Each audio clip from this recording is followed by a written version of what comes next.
रहे हैं नेटवर्क 33 राजकुमार के साथ। नेटवर्क 33 में आज की कहानी हमारे साथ शेयर की है विक्रमजीत जी ने। तो चलिए पढ़ते हैं आज की कहानी की ओर। पश्चिम बंगाल का बेलमुरी रेलवे स्टेशन, जहां मैं अगले 1 घंटे में पहुंचने वाला था। दरअसल आज मेरा एग्जाम था, जो कि उम्मीद से बेहतर ही गया, मगर वापसी की ट्रेन पकड़ने में काफ़ी देरी हो गई।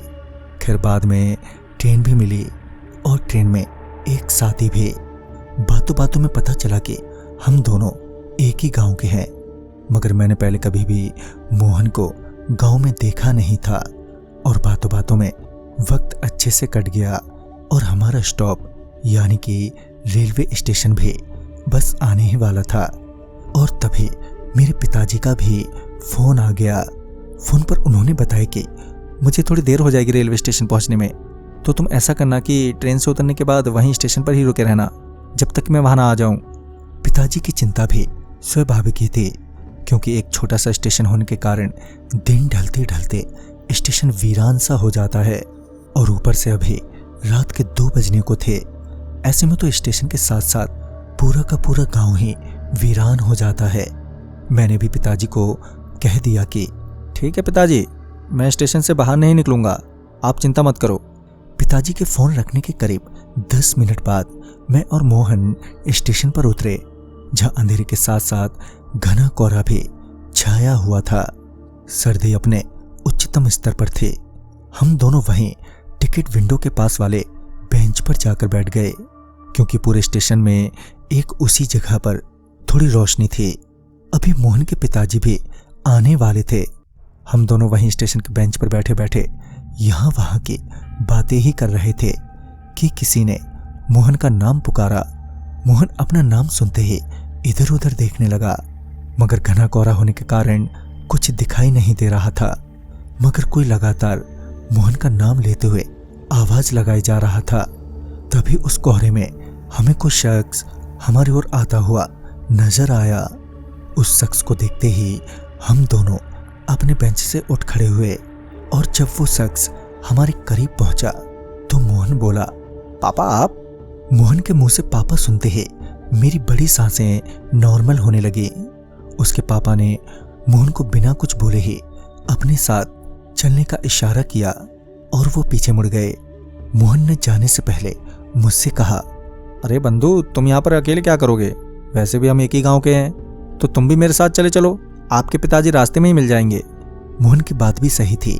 यहाँ स्टेशन पर अकेले ठहरना वैसे भी मेरे बस की नहीं थी, लिहाजा मैं मोहन के साथ चल दिया, ये सोच कर के पिताजी रास्ते में तो मिल ही जाएंगे। स्टेशन से बाहर निकलने के बाद मोहन और मैं उसके पिताजी के पीछे पीछे चलने लगे। रास्ते में चलते हुए मैंने मोहन से पूछा, मोहन तुम्हें कुछ अजीब सा नहीं लग रहा है? इस पर मोहन ने कहा, अजीब सा? क्या यार, तुम किसकी बात कर रहे हो? इस पर मैंने थोड़ा हिचकिचाते हुए बोला, वो तुम्हारे पिताजी की मुझे थोड़े से अजीब से लग रहे हैं। इस पर मोहन बोला, अरे नहीं नहीं, तुम पहली बार ही मिले हो ना, इसलिए तुम्हें ऐसा लग रहा है। इतने में ही उसके पिताजी मेन रोड का रास्ता छोड़कर कच्चे रास्ते की तरफ चल दिए। ये देखकर मोहन एकदम से बोल पड़ा, पापा आप ये किधर जा रहे हो? मगर मोहन के पापा मोहन की किसी भी बात का ना तो जवाब दे रहे थे और ना ही उसकी ओर पलट कर देख रहे थे। वो बस अपनी ही धुन में उस कच्चे रास्ते पर चले जा रहे थे।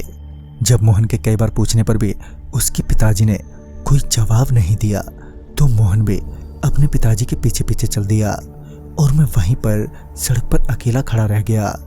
मुझे समझ नहीं आ रहा था कि अब क्या करना चाहिए, और अकेले होने के कारण डर तो लग ही रहा था। फिर कुछ देर सोचने के बाद मैं भी उसी रास्ते पर चल दिया, जिस रास्ते पर मोहन अपने पिताजी के पीछे पीछे गया था।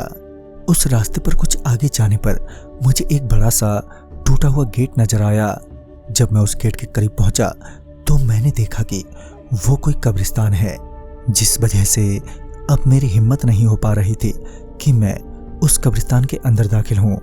मैं उसी कब्रिस्तान के गेट पर खड़ा मोहन को इधर उधर देखने लगा, और तभी मुझे एक कब्र पर कुछ हिलता हुआ नजर आया। जब मैंने ध्यान से उस कब्र की ओर देखा तो मुझे लगा कि कोई उस कब्र पर बैठा हुआ है। मैंने उसे आवाज देते हुए कहा, मोहन, मोहन तुम हो क्या? इस पर वो मुझे इशारे से अपने पास बुलाने लगा, मगर अभी भी मुझे ये कंफर्म नहीं था कि वो मोहन ही है या फिर कोई और। तभी मैंने थोड़ी हिम्मत जुटाई और अपने कदम कब्रिस्तान के अंदर की तरफ बढ़ाए।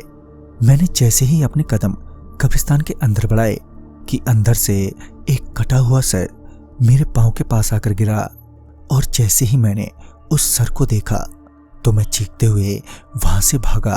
दरअसल वो कटा हुआ सर किसी और का नहीं बल्कि मोहन का ही था। मैं भागते हुए एक आदमी से टकराया जो पहले तो मुझे डांटते हुए बोला, तुम पागल हो क्या जो इतनी रात गए यहाँ पर मरने के लिए आदम के? फिर जब उसे एहसास हुआ कि मैं पहले से ही बहुत डरा हुआ हूँ तो उसने मुझे शांत करते हुए कहा, क्या हुआ, बात क्या है, और तुम इतनी रात गए यहाँ पर क्या कर रहे हो? तो इस पर मैंने अपना सारा हाल सुना दिया। मेरी बात सुनने के बाद उस आदमी ने बताया कि मैं इसी कब्रिस्तान का चौकीदार हूँ। तुम्हारी किस्मत अच्छी है कि तुम अभी तक जिंदा हो। दरअसल यहाँ पर ऐसे बहुत से लोगों की लाशें दफन हैं जो अपने साथ हुए दुर्व्यवहार के चलते अशांत और क्रोध में हैं, जिसके चलते वो रातों में बाहर निकलते हैं और आने जाने वाले लोगों से ऐसे मिलते हैं मानो उन्हीं का कोई जान पहचान का हो, और उन्हें अपने साथ यहाँ पर ले आते हैं हमेशा हमेशा के लिए। इसके बाद उस चौकीदार ने कहा कि चलो मैं तुम्हें तुम्हारे घर छोड़ देता हूँ, वैसे भी अभी का वक्त भूतों का है। मैं चौकीदार के साथ अपने घर की ओर चल दिया। फिर रास्ते में मुझे अपने पिताजी आते हुए दिखाई पड़े। मैं दौड़कर उनके पास जाने ही वाला था कि उस चौकीदार ने मेरा हाथ पकड़कर एकदम से रोक लिया और कहा, अरे रुको, इतनी जल्दबाजी ठीक नहीं है। फिर उस चौकीदार ने तुरंत ही कोई मंत्र बोलना शुरू कर दिया, और उस मंत्र के उच्चारण के तुरंत बाद ही वो आदमी जो मुझे मेरे पिताजी जैसा लग रहा था अचानक से मेरी आंखों के सामने ही धुआं बनकर गायब हो गया। ये देखकर मैं तो वहीं बेहोश सा हो गया था। उस रात उस चौकीदार ने मुझे किसी तरह से सही सलामत घर पहुंचाया।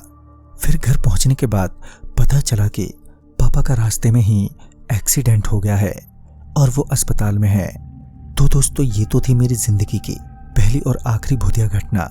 तो वीडियो आपको अच्छा लगा हो तो लाइक शेयर करें और साथ ही हमें कमेंट बॉक्स में जरूर बताएं। तो मैं आपका दोस्त राजकुमार जल्द ही मिलूंगा एक नई कहानी के साथ। तब तक के लिए बाय एंड टेक केयर।